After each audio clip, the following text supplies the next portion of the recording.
Hey everyone, it's your girl Tosin Muji here from mybeautifulugly.com, and what I want to do today is a quick Bible study, I guess you would call it. We're on Ruth Chapter 2, and in Ruth Chapter 1, if you have not already read that blog, I encourage you to do so. In Ruth Chapter 1, I talked a little bit about the 6 characteristics of the ideal woman. And so quickly, just to run it down, the ideal woman is loyal. The ideal woman is a risk taker. She's non-judgmental. She is a woman of faith. She is radically committed, and she fears God. So those were 6 characteristics that while I was reading the book of Ruth chapter 1, those are 6 characteristics that I saw. Now, in Ruth chapter 2, I decided for this one I was going to do a video. There's probably still going to be like a quick blurb underneath the video for those of you who don't really want to watch this and just want to get to the points. So I will have that available for you as well. But before I get into that, I just briefly want to show you the Bibles that I use when I do my Bible study, or at least a version of the Bible that I use. Excuse me.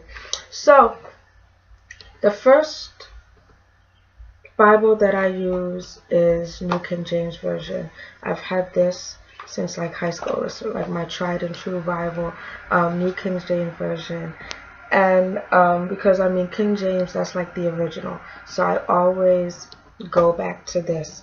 Then I have my NIV. It's a women's devotional Bible, but it's the NIV version, and so I use this as well. But what I read out of mostly is a version that I just got maybe a year or two ago. It was a gift from a couple of my sisters for my birthday, and it's called The Voice.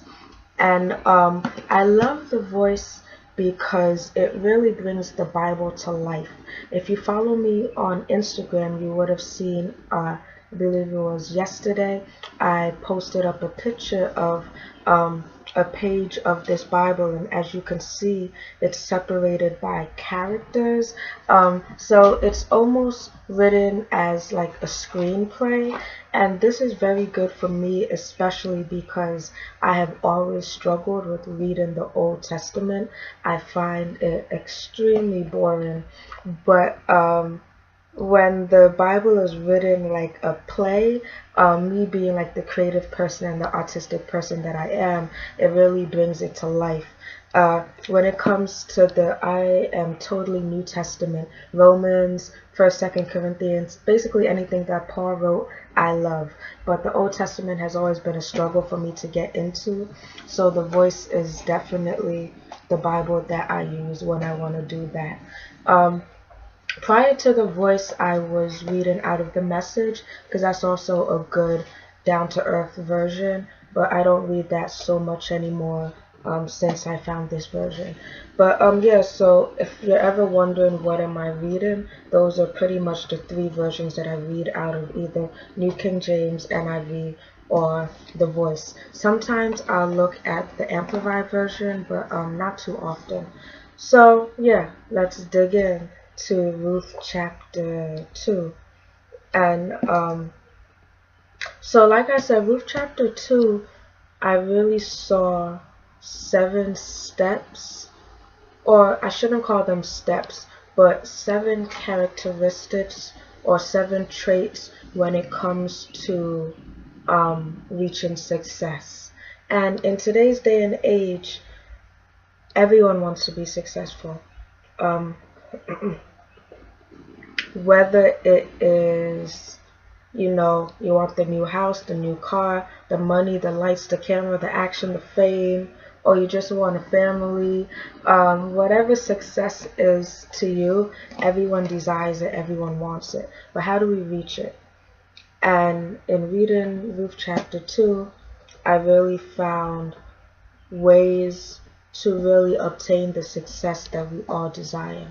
So I'm not going to read the whole chapter just for the sake of time. I encourage you to do that, but I'm just going to pick at the different verses that stood out to me when it comes to achieving success.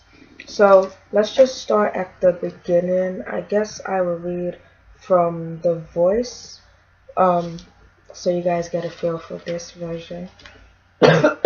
Excuse me, I still have like a terrible cough that I'm trying to speak through. But yeah, so okay, so Ruth chapter 2, I'm gonna start at the beginning, and it says, Naomi's deceased husband Elimelech had a relative in Bethlehem, an honorable, wealthy man named Boaz. One day Ruth, the foreign woman who returned with Naomi from Moab, approached Naomi with a request. Let me go out into the field and pick up whatever grain is left behind the harvesters. Maybe someone will be merciful to me. So let's stop right there. So Ruth is in an unknown land. As we read from chapter 1, she traveled back home to Bethlehem with Naomi. And the first thing that we see Ruth do is ask Naomi if she can go to the fields and pick up whatever grain she could. So the first thing that I notice about a successful person is that they take initiative. Ruth was not in her homeland. We did not see that Naomi begged her to go and pick up grain or go get a job. Ruth looked around. She said, there's a need and I need to meet this need. So successful people are really good at meeting needs. They're really good at taking initiative. They're good at going above and beyond what is required of them. So that is the first thing that I saw before Naomi even said, okay, Ruth, there's no food at home, or we need money, or whatever it may have been. Ruth was already thinking, look, I need to go to the fields and I need to pick up some grain. So that was the first thing that I saw. A successful person takes initiative. Now, the next thing in the same verse is that Ruth had a plan. She said, let me go out into the field and pick up whatever grain is left. So she knew what she was going to do. She may not have known where she was going to pick up the grain, whose field she was going to be in, but she knew that when she was stepping out of her house, that was her plan, was to go and pick up grain. It wasn't like, oh, Naomi, I'm just going to walk around and however I can make ends meet, that's just what I'm going to do. That's not what she did. She had a plan. So a lot of times, successful people, they have a plan. They may not know the full plan, but they at least have a start. And it's almost impossible to have a full plan, because with life just changes, plans change. But know where you want to begin. So I have this vision. How do I want to see this vision through? What is the first step that I need in order to see this vision through? If you have that, then that is your starting plan.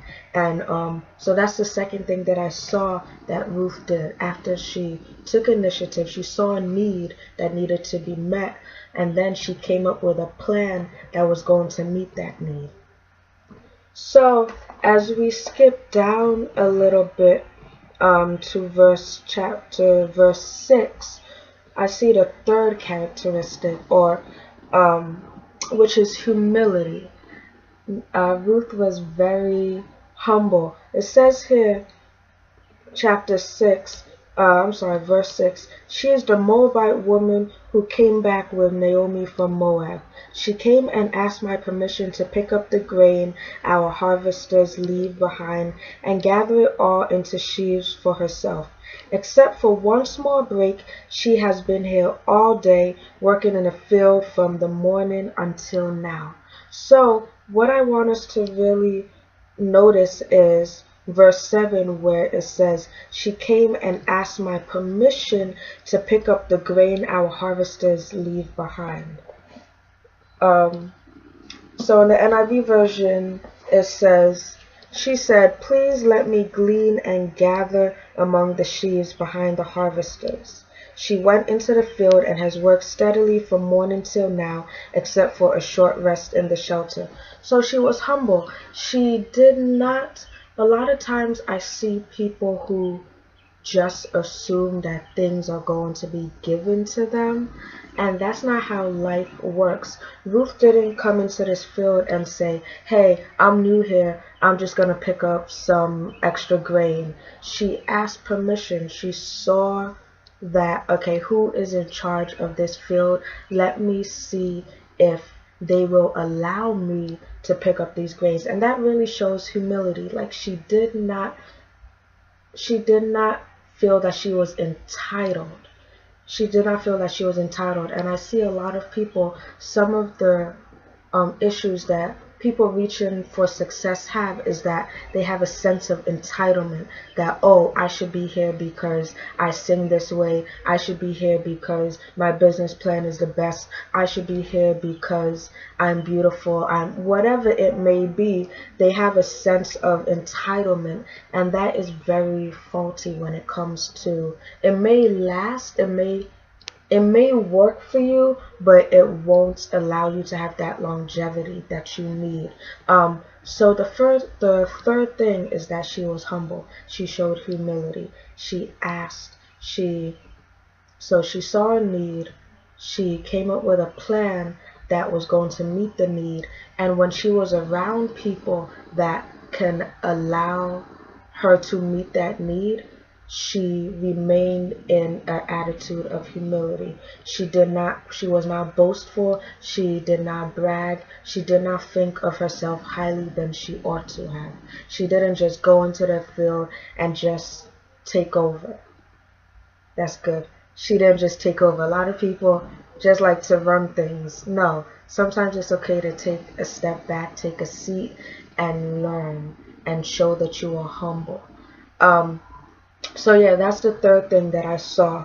Then in verse 4, the fourth thing that I saw in verse 11, I believe it is. Yeah, let's start at verse 10. So Boaz has entered. He's greeting all his workers, and then he notices Ruth, and he's like, hey, I don't know this person. Who are you? Let me go figure out who this young, beautiful lady is. So in verse 10, it says, overwhelmed, Ruth bowed down before Boaz, putting her face to the ground in front of him. I am just a foreigner. Why have you noticed me and treated me as if I'm one of your favorites? I have heard your story. This is Boaz speaking now. I have heard your story. I know about everything you have done for your mother-in-law since your own husband died. I know you left your own mother and father, your home and your country, and you have come to live in a culture that must seem strange to you. May the Eternal repay you for your sacrifice and reward you richly for what you have done. It is under the wings of Israel's God, the Eternal One, that you have sought shelter. And then in verse 13, Ruth says, I pray you will continue to look upon me with such favor, my Lord. I am comforted by your kind words, even though I am not as worthy of them as even one of your servant girls. So what I saw in these verses is that Ruth has a good attitude. Now this is big. This is really big. And this goes along the lines of being humble. It's very rare to see someone who is humble that does not have a good attitude, that does not have a positive attitude, a positive outlook on life. So that is another thing that Ruth possessed, is that she had a great attitude. When she was very friendly to Boaz, who she was just meeting for the first time. And not only that, but when she met him, the Bible says that she bowed before him. Looking at the NIV version, yeah.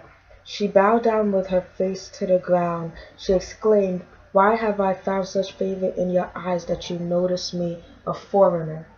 So as in order to obtain success, nobody wants to deal with someone with a bad attitude. No one wants to work with someone who is full of pride. No one wants to be around someone who just makes you feel worthless, just makes you feel like the world is just the worst place ever. And there's people like that. I used to be that person, but thank God for change. But so she has a positive attitude. She has a good attitude. You can tell that she is a person who you just want to be around. And it's even clear because Boaz invited her in verse 14 to come and eat with him. Now, if she was not, if at their first encounter, Ruth gave him a bad attitude, kind of looked him up and down like, hey, leave me alone, I'm just trying to do my work. I'm pretty sure that Boaz would not have said, oh, Ruth, come over here and eat with us. He probably would have just ignored her for the rest of the day. But because she possessed such a positive attitude, such a great attitude, Boaz wanted more of that.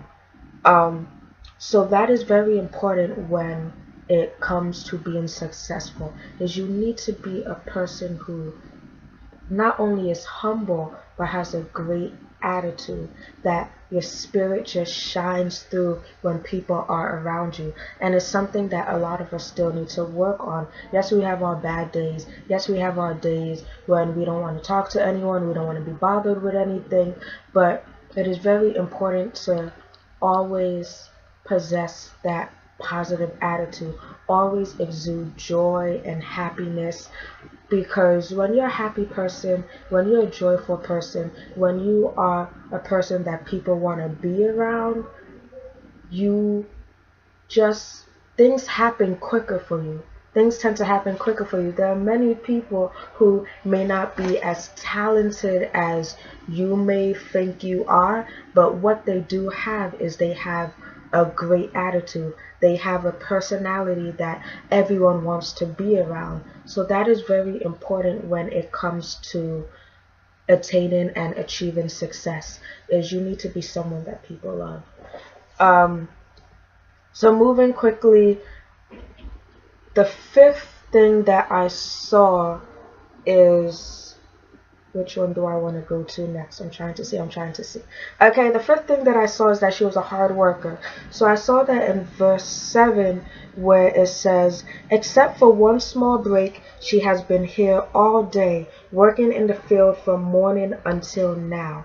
And then even when we jump to verse 17, even after she had her lunch, she still goes back to work. She doesn't say, okay, I think I've done enough, let me go home. In verse 17 it says, so Ruth worked in the field all day until the sun had nearly set. So she was there from morning till night. When she finished picking up the leftover ears, she beat her gathered barley grains from the stalks with a stick. All that work resulted in over 20 quarts of grain. Okay, let's stop there. So number 5 is that she worked hard. A lot of people, what I notice is that when they achieve a little bit of success, or the light starts to seep through, all of a sudden they feel like they need to stop working. Like, okay, well, I'm a musician, so maybe I had one good single, then all of a sudden I just don't want to put out any music anymore, or when I put out the music, I don't work as hard because I'm like, well, people like my first single, so they're probably going to like my second one whether I work hard at it or not. No, you have to continue to work. Success is continuous. It's never ending. So even when you feel like you have made it, when you feel like you have achieved something, there is always more work that needs to be done. Ruth didn't say, okay, well, I've picked up enough, let me eat and go home. She ate and she continued to work. The Bible says that she pretty much worked from morning till night. She only took one break. And That is very important. You need to be someone who is hard working. Success does not come by laying on your bed. Success does not come by being on the computer 24/7 unless that is your business. Success does not come from not reaching the masses, not putting yourself out there, not making yourself marketable. Success comes from hard work. Success comes from long late nights, early mornings. Success comes from you're always on your feet. You're always going, you're always moving. Even when you've reached your goal, you have another goal that you want to reach. That is what success is about. So, and we could see that in Ruth. She continued working from morning till night. So, number 6, the next thing that I saw is, okay, yes. So, verse 18, excuse me. Verse 18 says, then she carried it back to the city where her mother-in-law saw how much she had gleaned.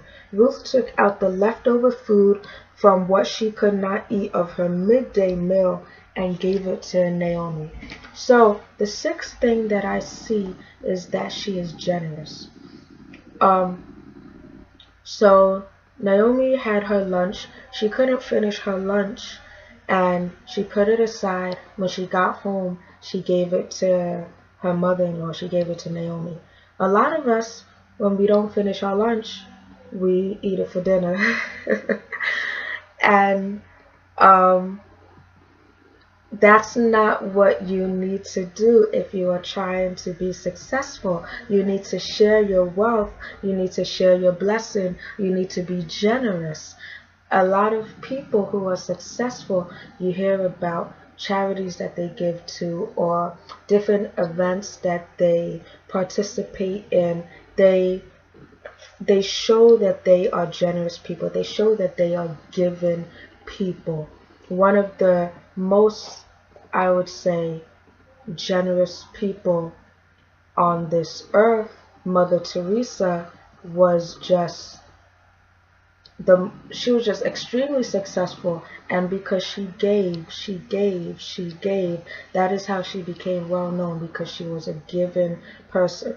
So if you want to reach success, it's important to give, not just give financially, but give of your time, give of your skill set, give of your knowledge, give to those who are trying to come up as well, and you see you have already walked their path, so you can help them. You can teach them the things you did that worked, the things you did that did not work. It's about giving back, being generous, because when you help someone else, then in return someone is going to help you, and that's how you move up. That's how you reach the success that you desire. So that was number 6. So quickly, she took initiative. She had a plan. She was humble. She had a good attitude, a great personality. She was a hard worker. She was generous. And now this last one that I'm going to talk about is very, very important. Let's jump to verse 21. So, well, when we look back at verse 15, Boaz kind of gives her instructions. Is it verse 15? No. It's back at verse 8. Verse 15 is when he was talking to the workers. But back at verse 8, he basically tells her, this is where you should work. Do not go to anyone else's field. Just stay here and work with the other young women in my field. So those were the instructions that Ruth got from Boaz. So when we jump to verse 21, it says, this is Ruth talking. She says, that is not all he did. Boaz also instructed me to stay with his young workers for the remainder of his grain harvesting season. And then in verse 22, Naomi says, it is best that you do as he says. Stay with his young women who bind the sheaves. They will keep you safe from the hostility and danger of working in another field. Verse 23, so that is what Ruth did. Okay? The final thing that shows you're on the path to success is that you take the counsel, you take the advice of others. Ruth didn't have to go home and tell Naomi what Boaz told her. Ruth didn't even have to listen to what Naomi said. She could have just took it and said, okay, whatever. But instead, the Bible says that is what Ruth did. A lot of times, people want to do things on their own, maybe because they want the glory to themselves. They want to know, hey, nobody helped me. I reached I reached this level on my own. That can get you places, but you are going to miss out on your full potential if you do not seek advice and wisdom and counsel from others. And this is even something that I'm learning personally. I'm the type of person, I love to do things by myself. I'm more so, let me make my mistakes and I will learn from my mistakes. It's always been easier for me to learn from doing than learning from watching. So that's just a habit that I picked up. But growing up, I've realized, especially in the past 2 years, that it's really important to learn from other people's mistakes, because yes, while I may want to make my own mistakes and grow and learn from them, it's just so much quicker if you learn from somebody else's mistake. Like, hey, this is what I want to do. I see that you've walked this path. I see that you've been here before. How did it work for you? If they say it doesn't work, you have just saved yourself time and agony. So one thing that is really important is bounce ideas off of other people. See how other people see things.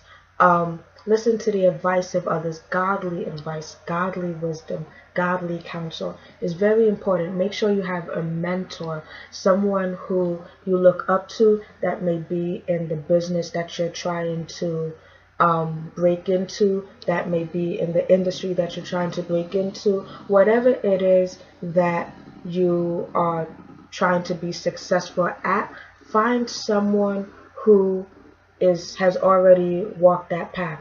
Find someone, whether it is someone close or someone that you look up to, who may not be as close. For instance, as a singer, I look up to someone like a Brandy. If you know me, you know I love Brandy. And even though I may not have a personal relationship with her, I still read biographies, interviews, different things like that that will show me the good and the bad of how she achieved the success that she has achieved. Because many people don't know, but she's not just a singer, she's an actress, she's a little bit of everything, and she does everything very well. That was just a Brandy plug, sorry. But so yes, it's very important. You cannot do this alone. Success, you cannot do it alone. Or rather, let me qualify that. You can do it alone, but it is not, you're not going to reach your full potential. You will never know how far you can get if you do not have people surrounding you that are pushing you, that are telling you, wait, yes, go, no, you're not going to get that far. So, quickly again, let me just run through the seven traits or 7 things that I see one must possess in order to reach success. Number 1, you need to take initiative. You need to be the type of person that does not wait for other people to make moves. You need to be the playmaker. You need to be the one that sees a need and meets the need. That's number 1. Number 2, not only it's okay to have a vision, but if you don't have a vision, if you don't have a plan, then your vision is kind of pointless. My father says something all the time. He says, if you fail to plan, then you plan to fail. And it's very, very true. Without a plan, you can have the best idea in the whole world, but without a plan, your idea is nothing. And on the flip side, you could have an idea that people are like, what in the world are you talking about? But your plan could be so bulletproof that it just shoots your idea out the window more than you could have even imagined. So that's number two. You need to have a plan. You need to know the steps that you're going to take, at least the beginning step that you're going to take to begin that journey to success. Number three, you need to be humble. No one wants to be around someone who is full of themselves. No one wants to be around someone who is just so full of pride. You need to be humble. You need to be able to learn from others and observe things and not have a know-it-all attitude. And that ties into number four, is that you need to have a positive attitude. You need to have a pleasant personality. You need to be someone who people love to be around. Because if you're someone that people love to be around, then people want to do things for you. It's just going to come naturally, even if they may not agree with whatever you're putting out there, just because of the fact that you are just so welcoming, that you have this great personality, they're going to want to help you. Number five is that you need to be hardworking. When you feel like you have made it, there's still more. There's still more. You need to keep working. And when you're done working, you need to keep working. Okay? So I can't stress that enough. You need to be a hard worker. Get up off your butt and go make it happen. Success does not come to you. Number six is that you need to be a generous person. You need to be giving. You need to be someone who gives of yourself. Okay? And the last one is that you need to be someone who is able to take advice, wisdom, counsel from other people, learn from other people's mistakes, learn from other people's successes, because that's really going to be important in your walk to success, your path to success. So those are 7 things that I see when it comes to being successful. There's no one size fits all. There's no 10 steps to a successful life. However, I do feel like these seven characteristics, or these 7 themes that I just listed, are very important when it comes to achieving success. So that is all I have for you today. I pray that that helps you a little bit in whatever area of success you are trying to achieve, whether it's your career, family, ministry, whatever it may be. Always keep these things in mind, and I know that you will be blessed. So yeah, that is it. Until next time, be you.